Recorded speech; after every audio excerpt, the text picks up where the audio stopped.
Hi, everybody. I'm Ruechel, and welcome to the PCS Journal, where we sit down and chat with Dr. Michael Grego, the superintendent of Pinellas County Schools. Summer is here. It is. Thank you, Al. Can't you tell how hot it is here? Man alive. Sweat, sweat, sweat.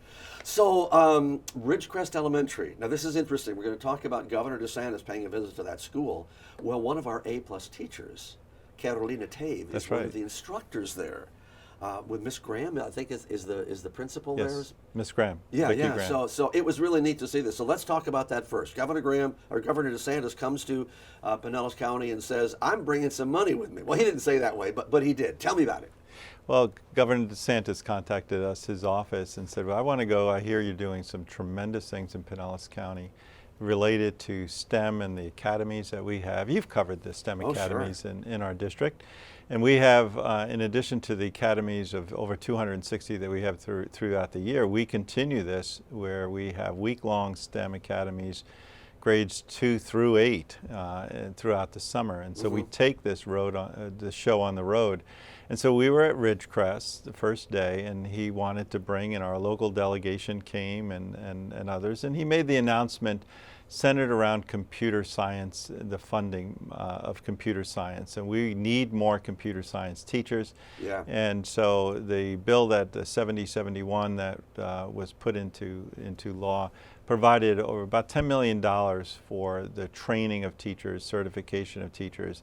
And so what we did was demonstrated the progress that we're making with our second graders, third graders, and we took the governor through multiple parts of the summer camps, all the way through indoor training of drones with middle school students. Oh, gosh, you got to see all this stuff. He got to see a lot of things that's happening out into the schools. So we're really pleased that they chose to come to Pinellas County and to Ridgecrest Elementary School. Great school, and yes, you did cover one of your A-plus teachers at Ridgecrest. Great location, great school. Right, and they have the Spanish immersion program as well. They do. Which is what we did, and this teacher that we highlighted was from Argentina originally.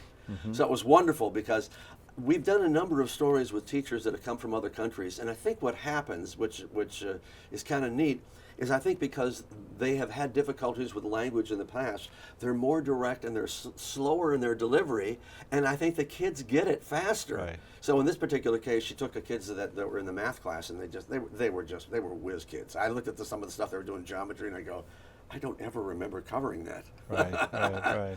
So we had a good day. We had a great visit, great morning, and real good exposure for Pinellas County and what we're doing in the summer, because we also have a summer bridge program at Ridgecrest too that he was able to see. So here we have reading, math, science, STEM, all under the same roof, all during the summer. School continues. We have a lot going on this summer. And do we know numbers in Summer Bridge right now this year? We have actually record numbers this year in our Summer Bridge, but more importantly, I am seeing, and we're looking at, we really went after the right students. So the students who truly needed additional help, especially in reading and math and science, we were able, and we're very successful at getting them. We have about 11,000, 12,000 elementary school students. We have about 16,000, 17,000 students overall between high school, middle school, credit recovery, everything else. And then we're expanding some of the enrichment programs that we have. Like I'm talking about this summer, the camps. Those are more enrichments. Jeannie Reynolds has music camps in the summer. We are truly expanding our summer experience in Pinellas County. I want to get an update. It's not on our schedule here, but I know the achievement gap is a big deal. And I had somebody that I met in the grocery store, where I meet everybody who has every question there is under the world about that. So how are we doing on achievement gap? And in terms of, now we're at graduation. So graduation rate is always considered, but in other categories as well.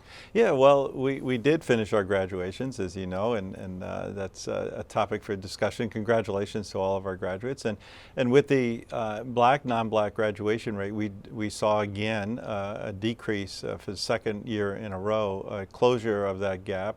Our African American graduation rate we'll see next December, but we know who graduated and walked across the stage. Okay. The official count comes out in December, but we're seeing again. December of this coming year? Yes. It takes that long? Yes, in order to, because what the state allows us to do, in all fairness, is they do allow us to use this summer for credit recovery like we're talking about with the summer bridge okay, program. okay. So I don't want to rush that, because if they cut it off, some students need the summer, so it's not all by May 15th you have to finish. And so we have a number of students in our summer bridge program in our high schools that might have needed 1 credit to graduate, and now that's why we have a summer graduation in the end of August, beginning of September. We capture all those students, we put them in a cap and gown, we make it just as important as those that graduated in May. Now, is that hundreds of students or thousands of students? Or it will be close to well over 100, between 100 and 200 students. We capture everyone. Yeah. And that's what's raising our graduation rate. And to answer your question about the gap between black and non-black graduation rate is closing tremendously. Last year that gap closed by about 4.8, 4.9%. The gap closed. The African American graduation rate last year in a single year went up about 7%, 6.9%. So that's the largest increase we're seeing, and it's all due to the types of programs and outreaches like the Summer Bridge program, like the in-school SAT, ACT, where students can sit in school. They don't have to be on a Saturday administration for the SAT or ACT. These things are helping students and families reach that goal of graduation. Let's talk about some honors, because I'll tell you folks, what's fun is I go through this and I start looking at all the honors, and we have pages and pages of wonderful things. So we're going to run through some of these things right now. Carnegie Hall, tell me what happened there with Pinellas County students. Sue Castleman, one of the finest art supervisors in the nation, and she brought a series of students up to Carnegie Hall, and this is on June 6th, and we did very, very well in receiving scholastic arts gold medals.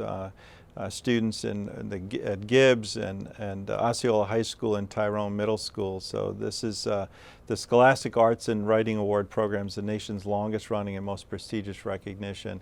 And we as a district attend, and we sometimes, I always say this, we can't take these things for granted. Very few people get to Carnegie Hall with the arts, and so congratulations to our students and to our teachers who prepare these students for these works of arts. And so their work, their art is being displayed at Parsons New School and the Pratt Art School in New York City. And but that's great. It was a tremendous honor to be up there. Congratulations.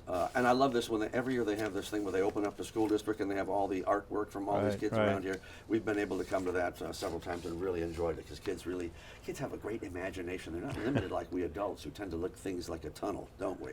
All right, summer learning opportunities. We've talked about a lot of things that are going on right now. Tell me about what happens normally during this summer. Now, is this kind of when you get caught up on some of the facilities concerns?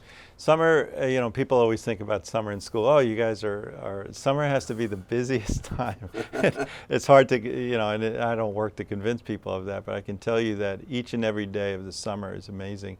I mean, I was just this morning at 6:30, 6:45, I was with the Springboard for Success teachers. We're doing a training, and we have training going on every single day in preparation of a new school year. But to answer your question, we have over 12 major facility upgrades, HVAC upgrades. We have all of those things that we don't put them off, but we schedule them so they don't disrupt instruction. Oh, sure. And we schedule those things throughout the summer. So it's a race. It's 6 to 8 weeks. Let's be honest. We have our back to school message, the July 29th, where we welcome our administrators back. So things tend to shrink really fast. We already held our job fair out. How did that go? They went very, very well. We had 300 potential teachers. That day we hired 92. We're following up on others. So that was an extremely successful day. We scheduling Embrace Pinellas, where we take those new teachers and we start to prepare them for the opening of school. I mentioned the Springboards to Success is taking place, where new teachers that we've already committed to are out there with the Summer Bridge program practicing. They've never been in the classroom before. And so they're going to be so well prepared to enter the classroom. Yeah. And I just was talking to them, and they were just so thankful for the preparation, classroom management, understanding the standards that they'll be teaching. We already had our full day safety training, all of the emphasis on safety. We had our full day mental health training. So this is a busy time of the year, I have to say. The mental health part of the issue has become a big deal. Everybody's been talking about it a lot. One of the questions that was brought up by a parent that I talked to was the use of restraining orders on children, sometimes I call the Baker Act, on young children and stuff. Is that used very often, and how is that administered? Because we know that some children that have emotional problems, I mean, my daughter works with some kids that have the emotional problem, and when they get out of control, you have to find an area where they're safe because they start thrashing around. Right. Yeah. It's not used that often, but it's used to protect the well-being of children. And not everyone, there's a misconception about who can serve a Baker Act or do the analysis. It's only a police officer or a certified social worker. So it's not everybody. Principals can and others. So it truly has to be where students may harm themselves, and that's primarily where that is. So we keep in close touch with our school psychologists and social workers and so many other folks caring for the well-being of students, but it's not that frequent. Yeah. Third grade reading proficiency. We're doing pretty good, but I was really shocked, statewide, well, even nationwide, how we seem to be lagging behind on that third grade proficiency. Are kids actually held back because they don't meet certain standards after the third grade as far as reading proficiency is concerned? Well, when the third grade reading was put in there for automatic retention with level 1, the state provided a portfolio assessment and other means, so it wasn't a single measure that required students to be retained. Students are retained, but students are retained to a very small percentage of students in kindergarten and first and second grade too. I want that to be known too. It's not always in third grade. So what I said before in the beginning of this segment is that when I said about summer bridge that the right students are there, every student who has a low reading proficiency or struggling in third grade, they need to be in summer bridge, and they are. That's where we need more time to really work with our students.